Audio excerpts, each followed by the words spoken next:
Any others in there? That's five, and they got the All right, so we have to go through a couple of these things again. So what was the first one? abortion. Abortion.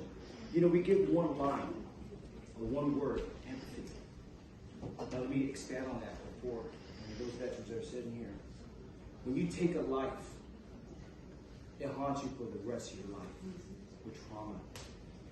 So what we got to do is give alternatives for these females, empathize for their plight that they're going through. I can tell you for myself, and I know some veterans back over there, you know, we have to live through the trauma of 10 years of war. And it's hard. So you have to empathize in decision making and give them the support, but also give them alternatives so they don't have to make a hard decision. We're talking about guns, right? Mm-hmm. Guns. Education. Mental health education. If you look at everything that's happening, it's tied to mental health. Okay? And they only want to talk about the mass shootings. They don't want to talk what's happening down in Chicago with the gangs. Every day. Every single day. More people died in Chicago than Afghanistan and Iraq combined. Every single day. So part of this is actually taking the fight to them and tell them, you want to take care of this. How about the guns happening in the bluest of blue areas with the strictest gun control? Chicago. Let's talk about that. Next. Schools. Oh, remember school board. Parent rights. It's that simple. You do not own these kids. These kids are given to you at a privilege to educate them. And we got to understand that parent rights.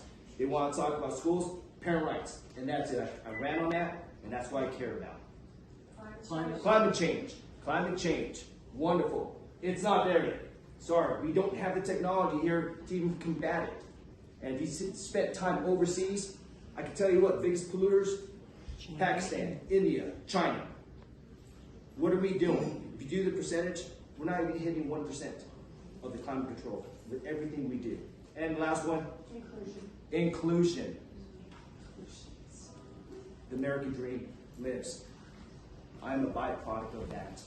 I grew up in the ghetto of San Diego in a CRT environment in school before you guys knew about it. I was in it back in the 80s.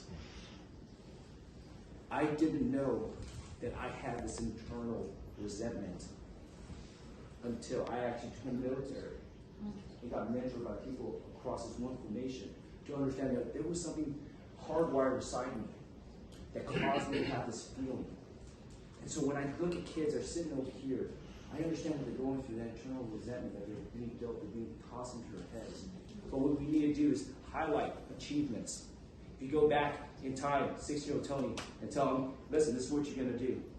You're going to join the military, you're going to go into Secret Service, you're going to go to CIA, you're going to meet the president, he's going to tell you, hey, you were a horror, what you did was fantastic, and then you have a chance to lead a conservative party. That 6-year-old Tony would be like, okay, where's the White House, and what is the conservative party? I have no clue. And he said, that is not in my cards. So we're going to combat that conclusion and say the American dream lives strong. And I will take that to every kid, every minority here, and say the American dream lives within you because it lives within you. It just takes certain people to believe in your greatness. And that's how we're going to combat it.